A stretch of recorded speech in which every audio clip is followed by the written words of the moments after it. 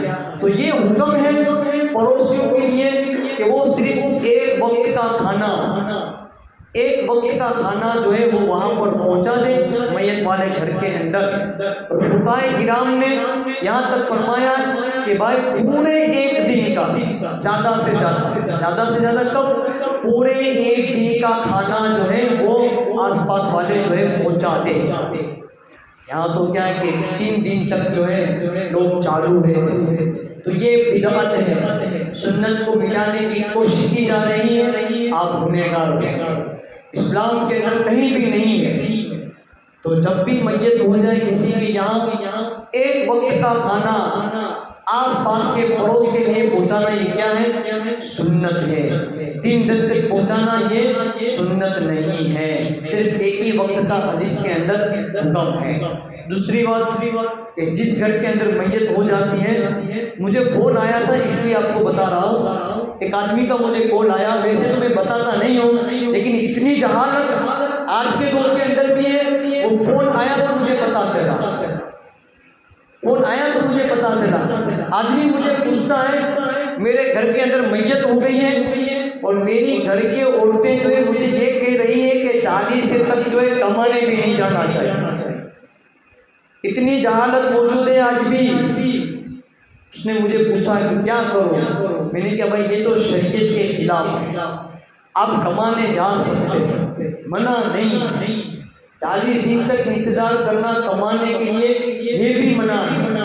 میت جیسے زیارت تک آپ انتظار کر لو زیادہ سے زیادہ، یہ بھی شریعت کے اندر نہیں ہے، یہ صرف میں آپ کو بتا رہا ہوں کہ آپ اگر دم منانا چاہتے ہیں تو زیارت کے بعد آپ اپنی نوکری وغیرہ پر، دھندے وغیرہ پر جو ہے آپ جا سکتے ہیں۔ یہ عورتیں زیادہ جو ہے نہ علمی کی وجہ سے، نہ دین سیکھا ہے، نہ قرآن پڑھا ہے، پھر گھر کے اندر ڈوسیاں لال کتاب لے کر بیٹھ جاتے ہیں۔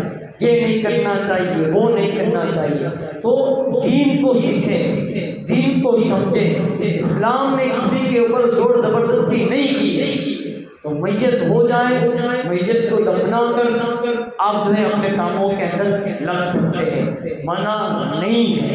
آپ یہ زیارت تک رکتے ہیں وہ آپ اپنے حساب سے رکتے ہیں، ورنہ شریعت نے آپ کو یہ حکم نہیں دیا کہ زیارت تک جو ہے گھر میں بیٹھے رہو، کمانے مت جاؤ، ٹھیک ہے۔ پھر جب کسی کا انتقال ہو جائے